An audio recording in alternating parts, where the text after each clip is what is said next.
అయ్యి ఏం రాయాలి? లెటర్. ఎవరికి? నీకు. నాకా? నాకు రాయడం రాదు. ఈ మధ్యన సంతకం పెట్టడం నేర్చుకున్నా. నాకు నువ్వు రాసే ఉత్తరం నేను రాసి నాకు చదివి వినిపించి తర్వాత నువ్వు చదువుకో.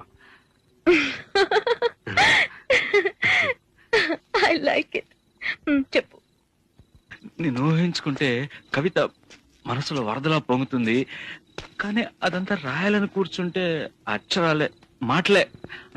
ఊహలన్నీ పాటలే కనుల తోటలో, అదే తొలి కలల కవితలే మాట మాటలో.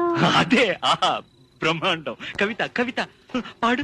కమ్మని ఈ ప్రేమ లేఖనే రాసింది హృదయమే,